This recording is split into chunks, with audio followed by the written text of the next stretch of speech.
Yeah, so if you were there yesterday, if you were not there yesterday, my name is Peter, and I'm here to tell you about CellExplorer, and I'm really hoping you guys can give some feedback and just stop me, because that's the point of this as well. So I'm going to show you a few slides, and then I'm actually going to show you what the software looks like, the processing pipeline, and also talk about NWB. So what is CellExplorer? So CellExplorer is a framework for analyzing and characterizing single cells. It takes numerous spike sorting formats. So it's a post-spike sorting software solution. It generates rich yet standardized cell metrics. And the point here is really that instead of everybody having their own pipelines, their own kind of analysis, the own thing they're doing afterwards, especially regarding cell types and classification, we wanted to provide a framework for doing this, with the rich visualization and rich metadata. So CellExplorer is expandable, meaning it comes with a lot of built-in plots, but you can add your own plots, you can add your own custom code, you can add your own cell metrics. I'll show you a little bit later. And then it's open source, so meaning everything is available on GitHub. And because it's available, you can easily hack it and improve the code. It's all in MATLAB, which is good for labs in MATLAB, of course, and otherwise it's difficult, but everything is available. That's a manuscript on bioRxiv that you can find as well. And then there's a website that collects all the resources. So CellExplorer consists of three components. It takes data input, which is basically the raw data, metadata, captured in our way, and then the spike data itself. And it goes through a single processing module that extracts all these features. So among other things, temporal features, monosynaptic connections, it creates PHDH for manipulation of events. It can do a lot of stuff, and it runs automatically. And it's all in a standard data structure where the most important features are the session metadata. These are MATLAB structs, and then the cell metrics, and then we have a bunch of other standardized data containers for handling various types of data. So meaning this is event data manipulation. So if you're doing manipulation of animal, for example, optogenetics, this is where you would store it. It can store time series or anything else that you're recording outside extracellular data. You can save fine grid maps, response curves. You can do animal states, behavior and trials and so forth. And then it comes with a very powerful graphical interface for characterizing and visualizing your cells. It's very interactive data representation. I'll show you why. It has a lot of built-in plots, and again, you can expand it. And it actually comes with the reference data and ground truth data. I'll show that as well. And then with inbuilt dimensionality reduction as well. So today's session, we're going to focus on a general tutorial. So how to prepare your metadata, how to run the pipeline, and how to explore it afterwards in the interface, both on a single session and multiple sessions. And we're going to talk about NWB compatibility, so saving and loading NWB files. And then finally, I want to show you how you can project your data back, your cell metrics and process data back on the raw trace using Neuroscope 2, which is built on the original Neuroscope was written in C, and this is now in MATLAB. And this is just to show you how easily you can take advantage of the cell metrics and the other structures I told you about. So first of all, installation, it's pretty straightforward, I would say. You have to download it from the repository. You have to add it to your MATLAB path. Then you have, if you're running Linux, you have to compile a couple of C code files. If you're on if you're on Mac or Windows, this is included. And then there's three toolboxes you have to install: curve fitting, parallel computing toolbox, and image processing toolbox. And they're not strictly the first two are strictly necessary for running the pipeline. The third one is visualization. And then you have to have MATLAB 2017 plus, and then basically the raw data is required. The rest can really be extracted from various other formats, but it takes the raw binary DAT file as a primary input. So I'm going to show you three pipelines today. First, how to generate the metadata struct. So I'm going to show you how to use a template script we made, how to visualize with the GUI, and then after save it as this MATLAB struct called session. I'm going to show you how to run the pipeline, which takes the session data struct and the spike data, and then it runs through this pipeline. And then afterwards, how to visualize it. And all the figures I'm showing you is available on the CellExplorer website. So the cell metrics we categorize into 3 categories. So the first one is the biophysical features of single cells. So these are things like the waveform of the cells, how they relate to electrodes, the autocorrelogram, the spiking dynamics. And also, and with this feature, we can actually start extracting putative cell types. So here I'm showing you 3 different colors. So the red is pyramidal cells, and blue is interneuron, narrow interneuron, and what's that? Cyan are wide interneurons.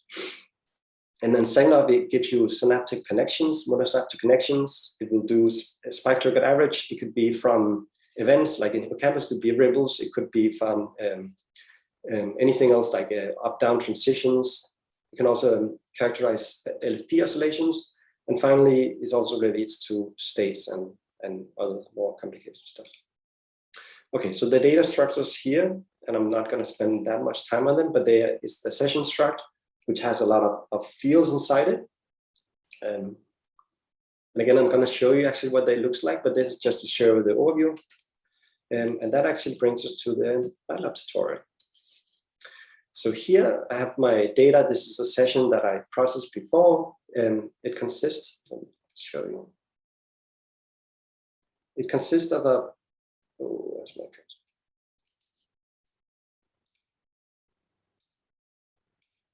So it consists, the main thing it has is the DAT file.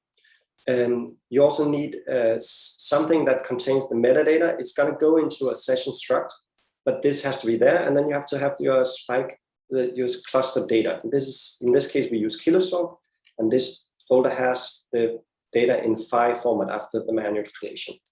So I'm going to feed this in. So here I'm going to go to the directory. It's already done. And then I'm going to run a session template on it. And this will extract the metadata and show a small GUI. So this basically represents this session metadata struct. And it's structured into these tab groups. So you have a general tab that has information about the name of the session, the type of the session, the date, all these kind of things. You have temporal information, epochs. You have information about your subject. So the species, the strain, the sex, and these are right now just default values. You can also put in information about probe implantation, optic fiber implants, and so forth. And then in this case, I actually extracted the probe layout from another metadata file from this XML file that's part of the NeuroSuite. So here it's a 128 channel recording, sample at 20 kilohertz with a certain precision, and these are electrodes.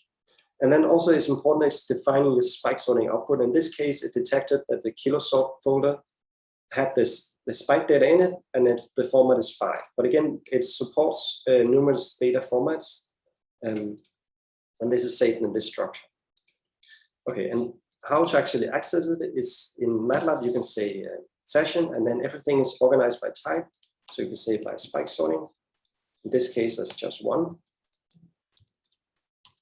And then here you have the information available. So anything I show you is also available directly in the MATLAB structs.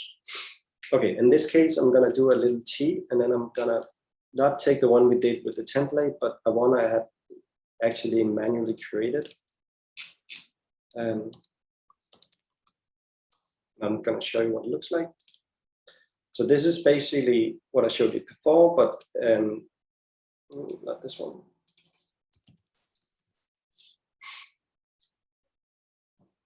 So now I have information about the epochs, and this I have from another pipeline, another processing. But basically, epochs can be added and manipulated inside here. So you can change a current one by time point and name and so forth. And also now I add information about the probes. In this case, I'm using 2 neuronexus probes in hippocampus CO1, and just show you what that metadata look like. So here you have the list of probes, and this is actually a very extensive list. These are all the probes by neuronexus, by Cambridge Neurotech, the neuropixel probes. And then the atlas is the Analyst atlas, a mouse atlas that has to be set, but it's a very capable atlas, and then it's basically just brain cortex. And why this is here, I'm going to show you that in a minute. And then everything looks the same as before.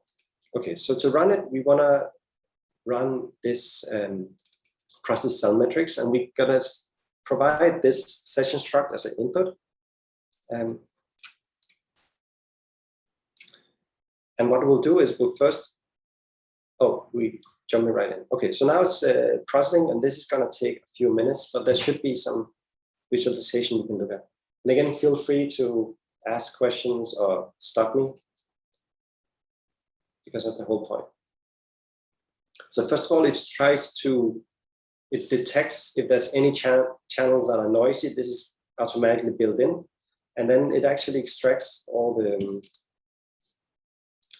waveforms. So this is the only part that takes a little bit of time. So from the raw data, it takes out 600 samples from each neuron, determines the maximum channel, and this is what's shown here.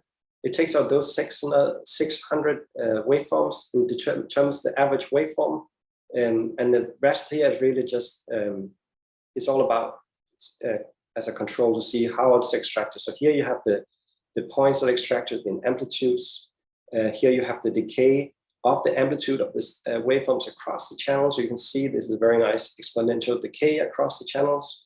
And then the bottom one shows the summary of the extracted data. So here you have the raw waveform. These are the filtered. So filtered meaning waveforms filtered at 500 hertz, high pass filtered at 500 hertz. And then we have these are just simple statistics like how fast the cell decays in waveform. And again, this is going to take, it should only take a few minutes. Seems like it's going to be a little longer. I guess this is because we are streaming, because I tested this.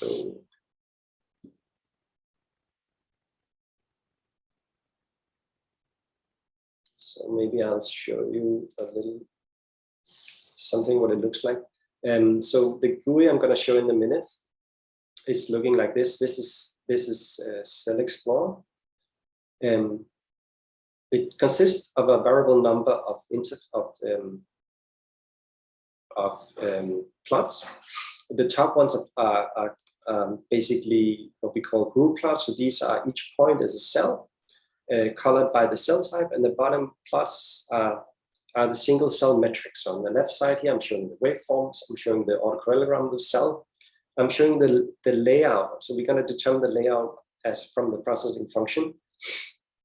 And here we have the ISI distribution, interspike interval distribution of that cell on a log scale. And this is a very nice way to capture spiking dynamic of the cell. So you can see here how the different colors stands out. So again, red are pyramidal cells, the blue one is interneurons, narrow interneurons, and then white interneurons. On the right side here, I'm showing you the fine rate plot. And then there's also a lot of other information on the two sides. We have the classification. I'll show you these things later. But the interface is very interactive. There's a lot of, you can navigate through the plots.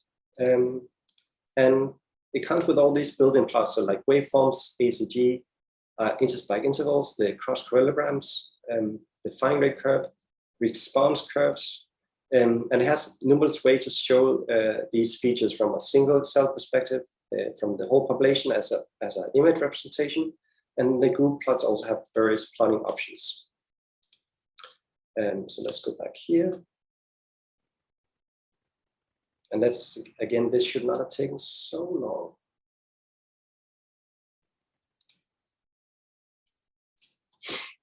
And this is really the only time-consuming part. It's extracting the waveform from the data. And the reason why we want to do it like this is because we want to have the same standardized extraction from everybody's data. So meaning you can take your data and compare it to someone else, and then you know that the filtering is done the same way and so forth. So you have a direct comparison of the metrics.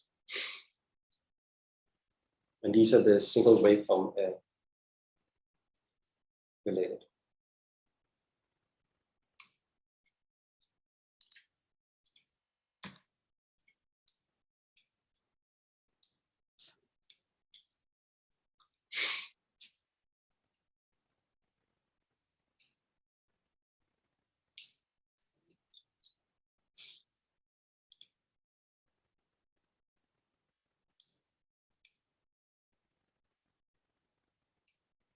Yeah, so John asked, I was just checking the chat. John asked, the session struct can be extracted from NWB? To some extent, yes.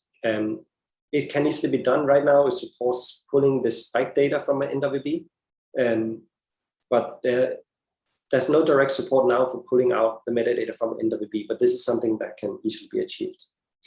So what we're doing later using NWB is taking the cell metrics and the process metrics and then saving into an NWB file and then pulling them back. So in that way, you can do it with the cell metrics, but the pipeline itself doesn't extract from NWB yet.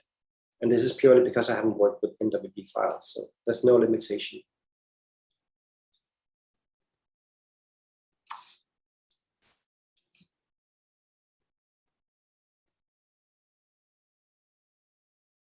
Yeah, so there's going to be a couple of plots while we're running this, and this is a little bit slower here than what I expected. Just bear with me. It should have taken, the whole thing should have taken 5 minutes. So this is every step here. Sorry, the spikes we extracted now are now saved to one of these data containers that we had before, just to show you. So now we created first the session struct, and now we actually created the spike struct as well. This is going to be saved to the base directory, and now we're processing the cell metrics. So here, what is showing you? What it's showing you here are extraction of waveform metrics. So on the top here, we have the waveforms, the points are extracted peaks, and all this is really just for control and be able to visualize what happens. But one of the main features we're using for classification of cell types is the trough to peak, so meaning the width of the waveform. Yeah.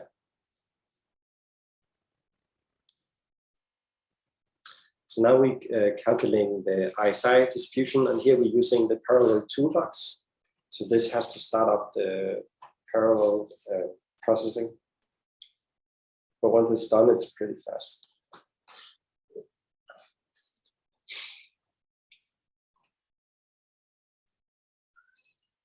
So here on the left side now is the estimated position of the site of the neuron. So this is a recording, 3 hours recording with the 150 cells, putative cell type cells. And each circle here is a cell, and then the black dots are the electrode sites. So this is 2 5-shank electrodes in the 2 hemispheres of the campus with a staggered configuration. And here it's just shown in a compressed way. But this is it's using the waveforms to estimate the location of the cells. So this is this plot, and it's also estimating the length constant, so meaning how fast it's of the case. And then because we had other data in the folder, so here I had ripples, ripple events happen in the folder, so meaning these are hippocampal events. The pipeline automatically detected those and created PHDH of the data. And this is also going to the cell metrics. To just be clear, the processing is complete. So this is a summary plot that's being generated in the end. And these are just showing some of the standard plots inside CellExplorer. So I'm going to go through this interactively. These are the ripple response curves. These are the events, the waveforms, the CCG. And this is specifically because there are cells that has a like an anti-correlated population dynamic, and these are ways to capture those. These are the ISI distributions. These are the log ISI, and these are modulation indexed by theta, because we also have theta with it. And now this plot is really nice. So this is using the implant coordinates I provided for the 2 probes, and then it projects the cells, in this case, to the 2 hippocampi. So you can see here the black dots are the sides and the blue dots are the circles. So we're both doing a 2D projection, a simple 2D projection, and then we're doing this 3D projection using the Allen Institute resources. So this is really one of the add-ons. This is built into CellExplorer. Okay, so now we created the session structures before. We created cell metrics, and then the spikes. And now let's look at the cell metrics. So how did I read it? Yeah. So now we can run that with CellExplorer.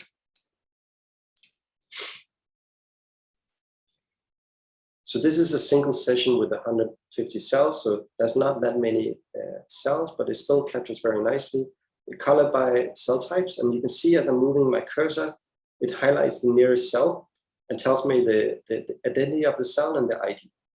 And again, each plot is interactive. So you can basically go to any cell from any plot, and you can see the features of that cell. So in this case, let's find one of the interneurons. So here's a nice interneuron. This has putative excitatory connection coming from these pyramidal cells.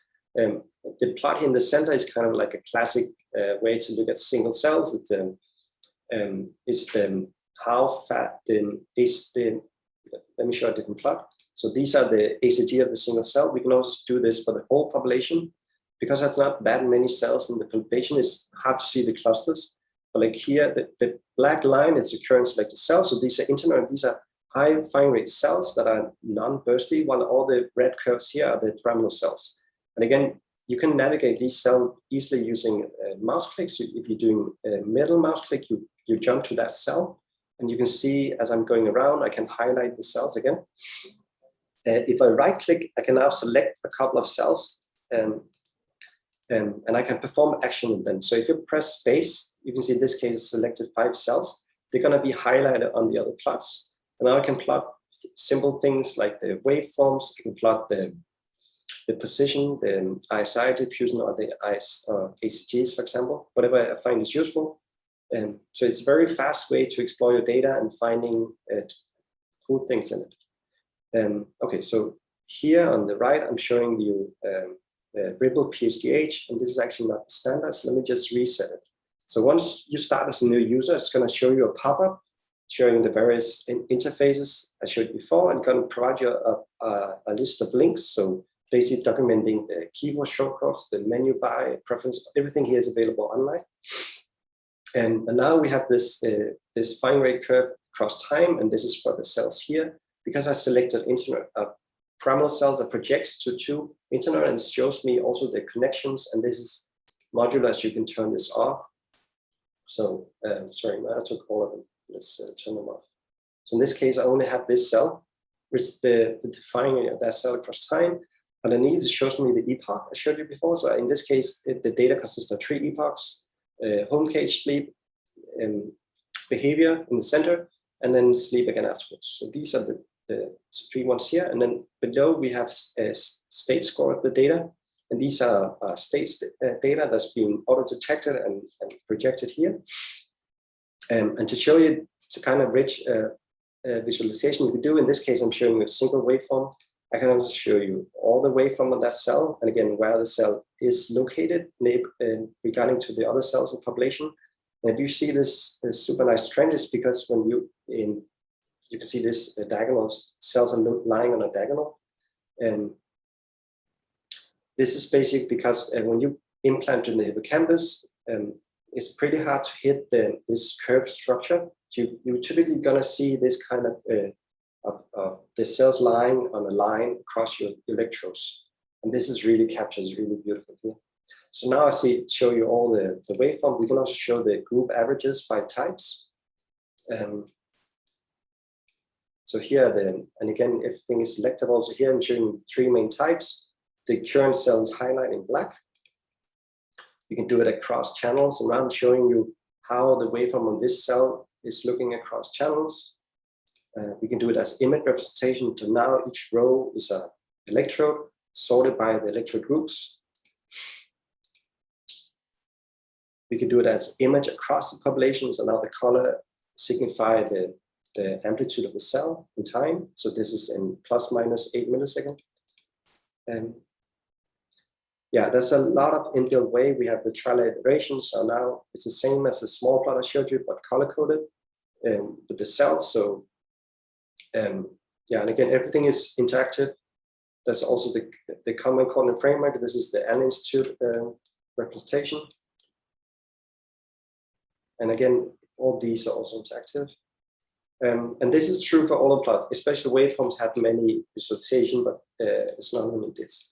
You can show many plots. So now I'm going to show you 9 plots. And again, everything is interactive. The bottom one is also very nice. This is connectivity graph. So basically takes the connections and determine, I can show you afterwards how, and then makes this very simple representation. So the blue cells here are the internet, and then they are kind of working as hubs. So let me show you with the connections. So these are the projection going into that cell. So this cell is receiving input from maybe 10 parameter cells, and we also have a hub internet here that's connected. And if you see on the bottom left, you can see that this is from the right hemisphere, and the other one here is from the left hemisphere. So the parameters, the CR1 region is heavily connected, especially to the internet. There's a lot of it's a hub effect. Yeah, and then everything is very interactive. So in this case, I showed you a simple plot. Let me change the layout a little. So now we can highlight the first plot, which is called the group plot. And here I'm looking at 2 of the standard metrics: the firing rate of this, the mean firing rate of the cell, and the peak voltage. So up here we have a very high amplitude cell, 700 microvolt, and these are the lowest ones, so very small amplitudes. But these representations I can change. I cannot just change the layouts. Here I show you 2, the histogram plot. We can also do a 3D scattered, and then rotate the plot, if I can get that to work.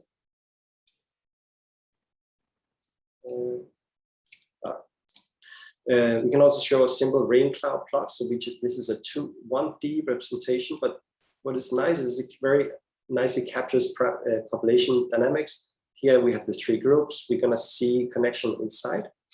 And if we go back to the 2D plot, just to have some more variance, we can change the scale. We can change the metric we're looking at. So here we were looking at the firing rate. We can also take one of the other numerous metric calculated. So we can take the CV2 of the cell, so a measure of how bursty the cell is or how irregular the spiking is. And we can plot it versus the total number of spikes, or the trough to peak, which is a measure of the waveform width. So the left side here basically is related to the display. So we can select individual cell types. We can actually group by other measures. And this is, I'm going to show you a session with more data afterwards. We can do we can change the plots down here. We have the legends. On the right side, we have the creations. So let's go back to the standard layout. The right side here is a TSNE representation, and we can actually change the metric going into the TSNE.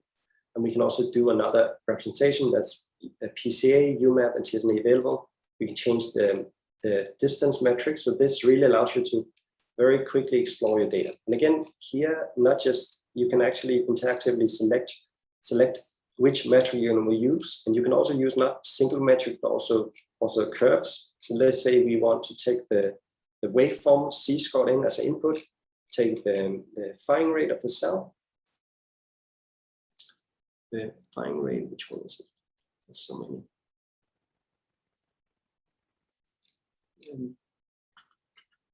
Always on the top.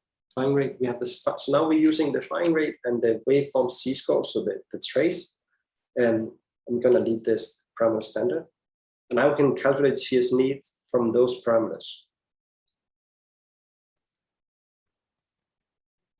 So now we have a very different dimensionality reduction.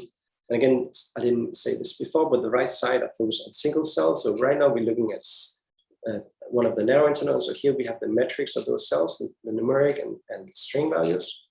We can change the cell type. So for example, the 3 cells up here, I like to think are actually not parameter cells, but actually wide internerms based on the lack of bursting and the wide waveform. So here I can very easily change the identity, the putative cell type.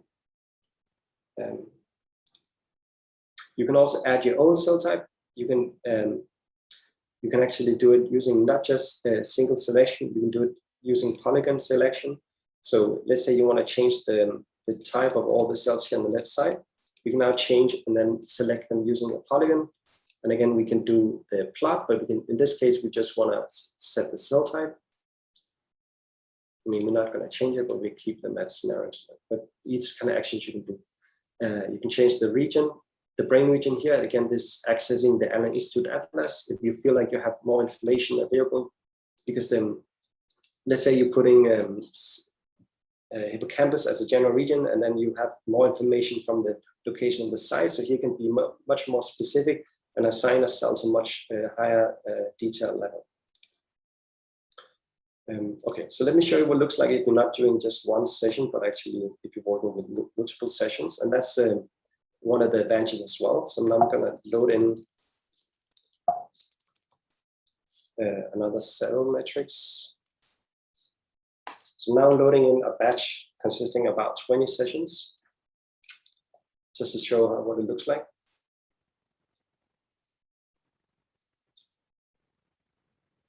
So now you see these very clear clusters, especially for the narrow neurons in blue and the pyramidal cells on the right in red. And again, now you can also see these clusters very easily in the waveform. So here we have the narrow waveforms in blue, the pyramidal cells in red. We can also see it on the ACG or the ISI. Let's do the ISI. And this is on a log scale again. So here in the narrow, the pyramidal cells are typically very bursty, so they have a lot of spiking at very short time intervals. Then you have the narrow internons, which is typically very high firing cells, but never really, they rarely burst. And then we have the wide internons here in magenta.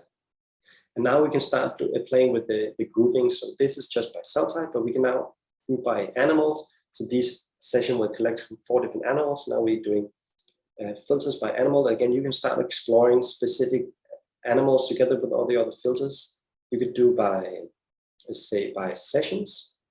So now we color coded by sessions. So this is very easily allows you to find trend in your data, find things that you want to analyze more closely. You could also do by species, but in this case, it's pretty simple.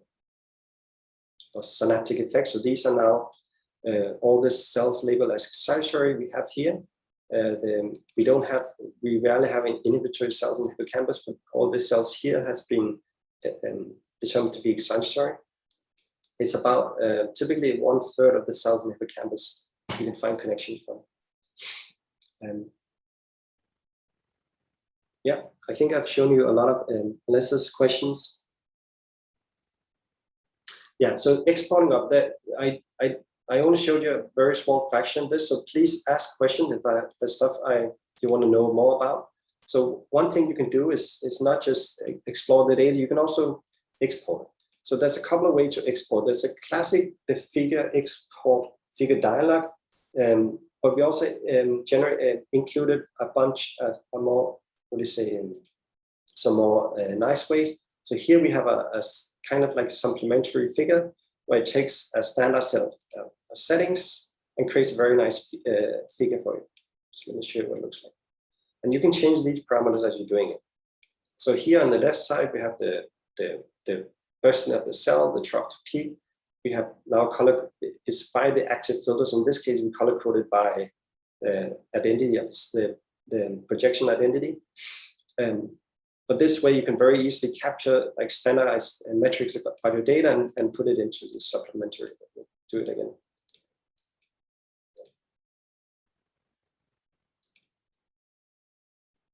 This is a summary plot that basically you saw when you run the pipeline, but this you can also access. This one you have to save manually. The other one, oh, sorry. This one you can directly save when you run it, but you can also manually save in MATLAB. And again, the interface is actually a MATLAB figure. So this is what it looks like. Like this is basically the plot I put in my most recent paper.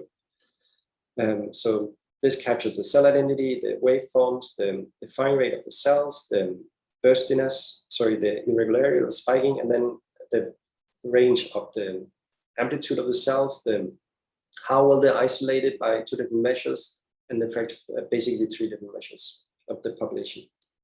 And again, if people use the same pipeline, you start creating the same plots, and then you can very easily compare. You can also access the full menu, and now you have full access to all the way you would normally export actions with the figures. You can also, sorry, I can keep going, but you can also export individual figures. And I forgot how.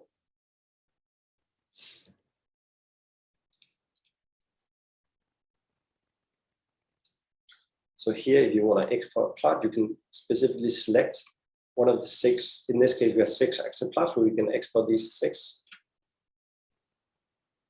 The first 3, in this case, I chose. And now it's asking you for general names, and we're just going to keep it that way. And then it creates, oh, there's a small issue here. So it puts the data in your raw folder. So here, here's one of them. This is the top left. So basically, the plot is export. In this case, I chose PNG, but you can also export to PDF. When you run the pipeline, you get a summary plot like this, and this is actually also saved here, the one we created before. So everything is exported automatically.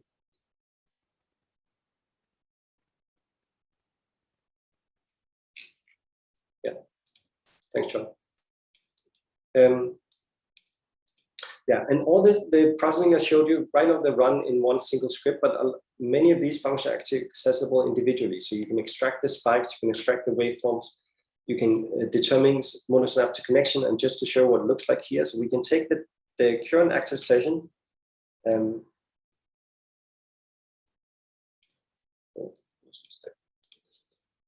we can visualize it. But actually, I think I'm going to save that for later. In the interest of time. Okay, so and again, please ask any questions you have. So this was the GUI and the cell metric itself. Let's talk about NWB now. So as I said before, CellExplorer can save the data to NWB and then load the data back into CellExplorer. It's still using the built-in cell metric struct because it gives us full control over the structure.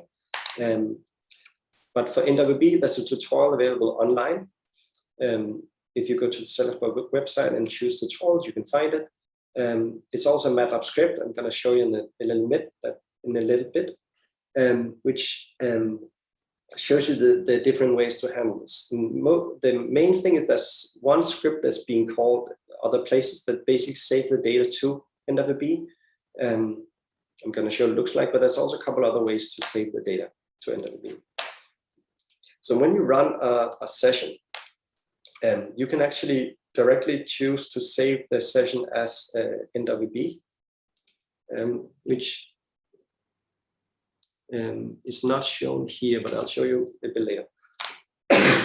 So in this case, we're standardizing the name. So we the file name we're going to use for the NWB file it's going to be the name in this. We working. Sorry, I messed something up. It's because we work with the batch session. So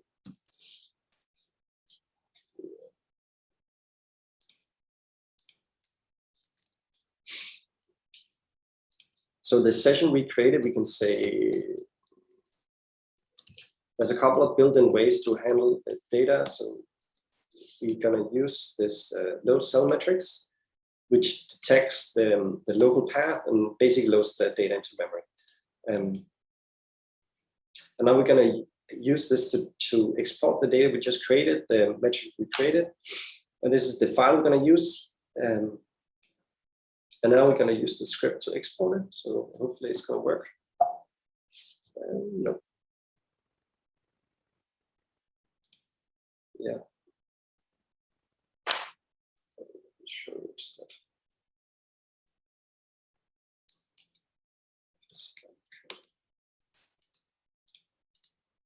So I made the mistake of not testing this beforehand. So I'm going to go to another session that should work. I'm going to try them.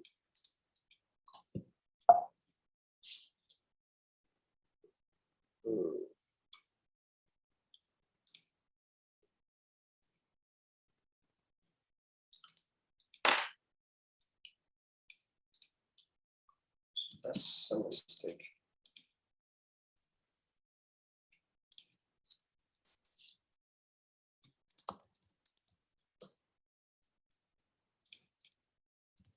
So that's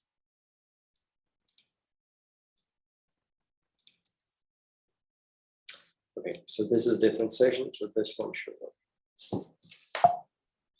Oh, shit.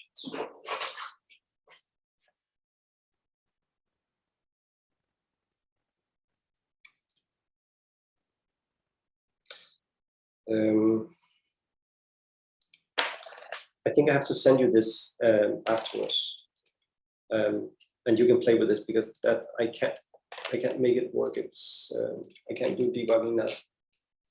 What I can do instead is show you how it should look like.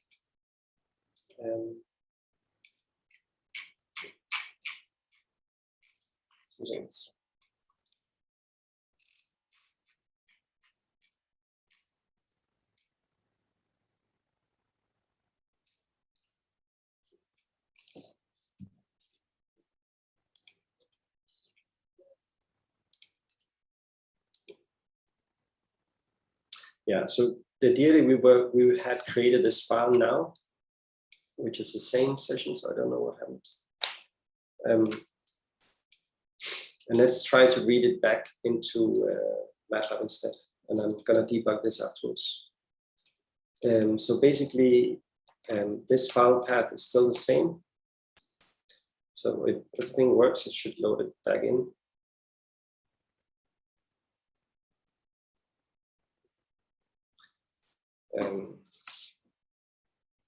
Yeah, so this worked.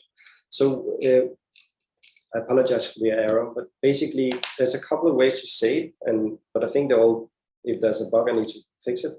There's a couple of ways to save it. You can save when you run the pipeline. So if I run processing, you can do this through parameter input as well, but you can also do it through this GUI. You can save not just to the MATLAB default way, but you can also save to NWB, and you can also save to a JSON file. And basically, this allows you to have a little bit of flexibility about the data format you're using. Now we created the cell metrics again from the NWB file. You can also you can load this directly using the normal way to load the data. I showed you this load metrics function before, and if you supply the file format, it will load that as well. So just to show you what that looks like. So this is basically calling that a script, but there's a lot of what do you call this, scripts to make your life easier. So in this case, we extract the cell metrics from the NWB file. So maybe to show you what the raw looks like. So for example, waveforms are stored in the subfield.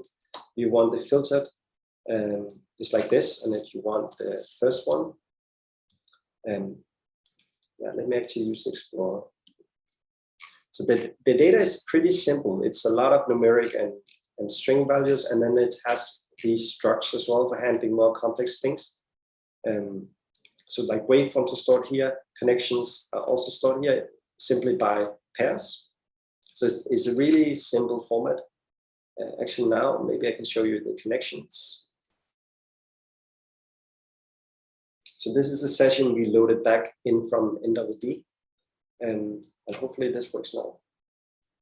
So this one is loading a second file that's created when you run the pipeline. This is a file that requires manual creation, so I skipped this before.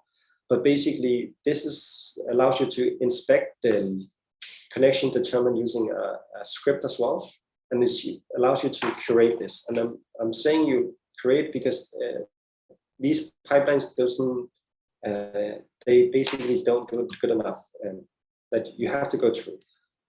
But basically here it's a connection which is pretty weak. It's a single bin above. So what you can do is you left click it and it turns red, and then you basically deselect that connection. The plot here on the right shows you all the connections found in the data set. You can click any of these and go to that connection. That bottom here shows you the CCG curve for this current cell with everybody in the population, and the small magenta plot shows you the active connection. So here's an internal and has received excitation from No, this is a pyramidal cell that projects to these four. Let me rephrase. This is an interneuron that receives excitation from these four cells. I don't know why I said the other thing. And these are very strong connections, as you can see by eye. But basically, when you have a result, you just have to close the window and say save. In this case, we're not going to touch it. Okay, so this the NWB extension is using a lot of the built-in ways to handle the data. We had to build an extension with Benedicta helped me do. And everything here is available. There's a YAML file that's included for doing this in the repository that's saved here. And when you generate the extension, it's using, when I generate the extension together with Ben, it's using this repository, and it requires the mat NWB. And regarding the mapping from CellExplorer to NWB, it's using, again, as I said before, a lot of the built-in ways, like numeric and string fields are stored in vector data format. Most of the general fields has to be, a lot of them has to be stored separately, but intervals are stored in the states are stored as intervals, epochs as interval epochs. The waveforms are stored in the standard way. So as much as possible, we're using the standard way of storing the data in NWB. Yeah. Okay. So the last thing I want to talk about is Neuroscope 2, which is it's a very simple data viewer, but what's great about it, it can work with all the data formats I showed you today. And so here it looks like any other data viewer. The colored lines here are the EFIS color coded by groups. Again, this is the same recording as before. Below we have the spike sorted data colored by cell identity. The vertical lines are events detected. These are the ripples I showed you before. The left side are all the navigation elements. And I'm going to show you to you, but I just want to say this, want to remember. So the top is navigation. You have the handle EFIS traces. There's a lot of stuff. You can also show the population rates. You can take other data inputs. So like if you work with intent, you can show that data traces. And you can handle event states and behavior data. So to show what it looks like, so I'm going to open the session we processed just now. And what's great about it is that it's written purely in MATLAB, which is good and bad, but for this it's sufficiently fast. And it's nice because it's very easy to customize or hack it or add your own abilities to it. Yeah. So this is the trace I looked at you before. If I scroll to the right now, you can see I can very quickly navigate the data. And just to be clear, this is much faster than the original Neuroscope. If you ever use this, this is about 5 times faster, plotting much more information. So the traces are much more detailed. You can zoom in with the mouse. You can zoom in by drawing curves where you get information about the size of the window right away. You can use, it doesn't allow you to record, but allows you to visualize the data as you're running it. So you can do this kind of playback, which is playing the data back in real time, but it's from the hard drives. It's not really recording. You can change the scaling. You can navigate very quickly with the mouse cursor. But also now you can change the plots. Now I show you this. This is basically the raw data. So if you're showing like a second of data, MATLAB is very fast to plot the data. But if you start looking at longer traces, there's a certain point when MATLAB starts being slow. If you increase the number of points, it has to plot. So basically, there's a couple of ways to plot the data. There's a simple downsample way, which optimizes the number of points to your screen. But the problem with this is that it doesn't capture the range very well. But this is an even faster plotting method. And this works even well on NeuroPixels or really high channel probes.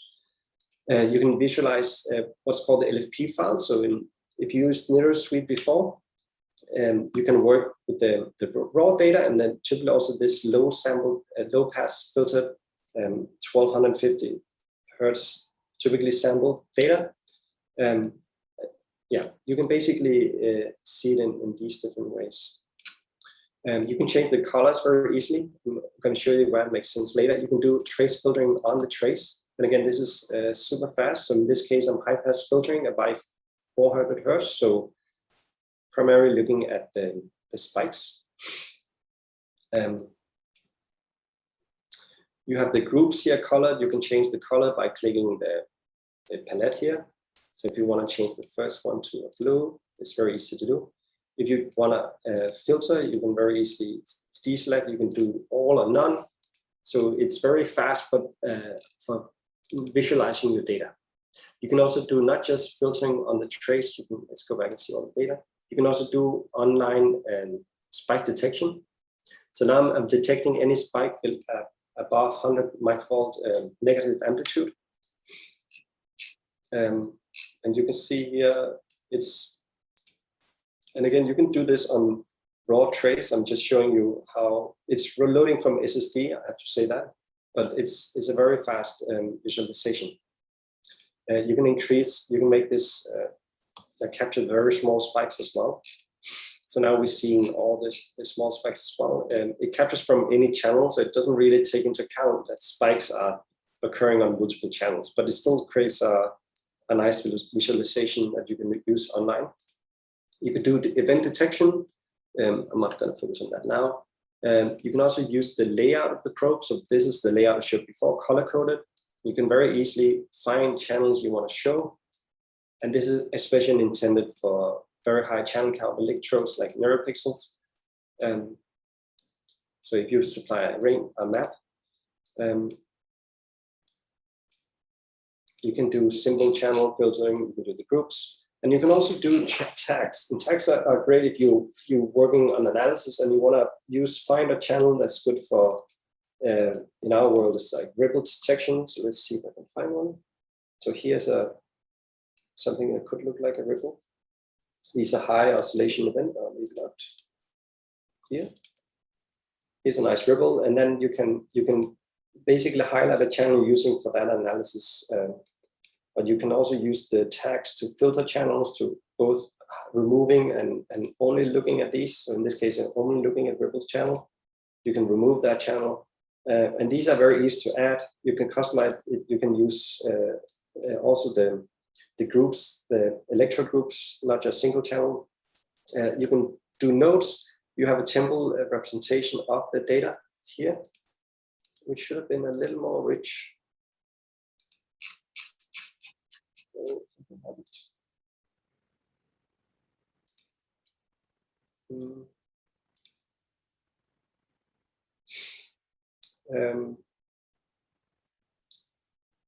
Yeah, I can see you only have 5 more minutes. You can also show other data. So in this case, this data was recording using the intent system.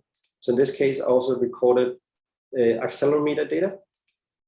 So here I'm showing you the 3 accelerometer channels, color-coded. I also recorded with the tracking. So I used 2 different tracking systems. And these are now shown here. And the reason there's no data is because there was no pulses.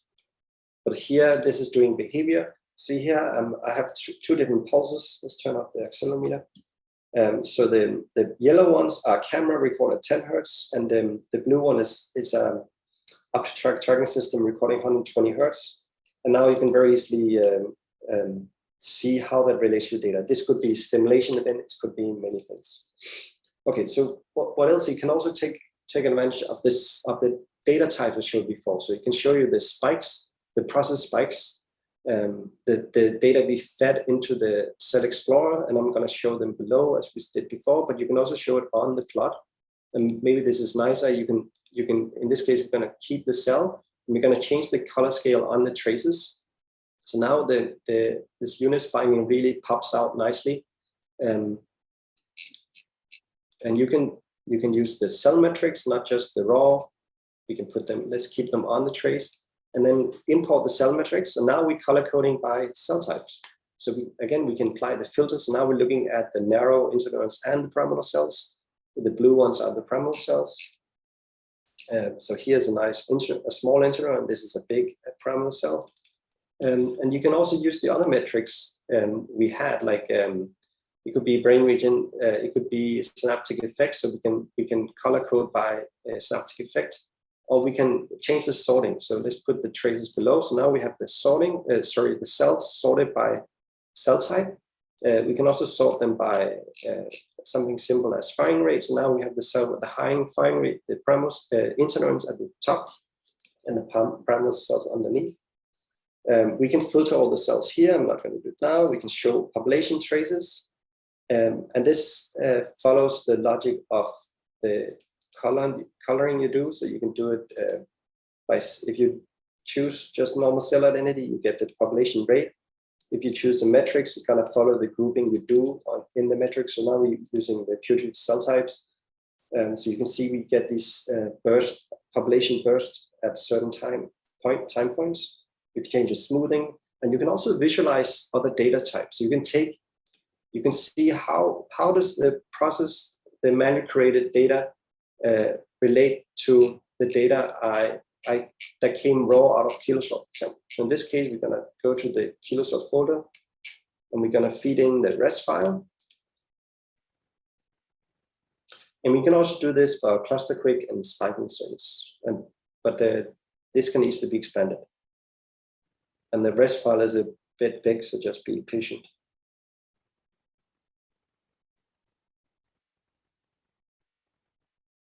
So now we have all the events detected by Kilosort from that peak channel here.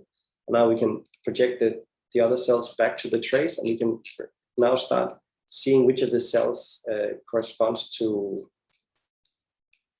which of the cells actually survived the analysis and which one not. We didn't accept which of the spikes actually survived the pipeline, the managed creation. Okay, and we can also use the other events I showed. We can look at the ripples events, and here we can go to a random event. And the white channel here is the channel used for the detection. We can navigate the cells, we can flag the events, we can manually say which event we want to keep, so we can add an extra flag for the events that are misclassified.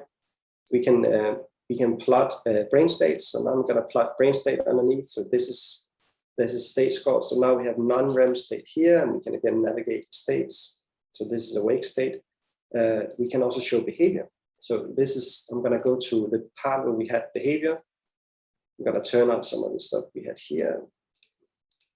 So here on the right side, bottom right side, I'm showing the location of the animal on an environment, a circular track where he's moving. And let's go to the trials. So here's the data as it looked as animals navigating. I'm not going through it, and I can see I don't have more time. We can also show you a simple spectrogram. So here I'm going to go back to a ripple, and then I'm going to stop in.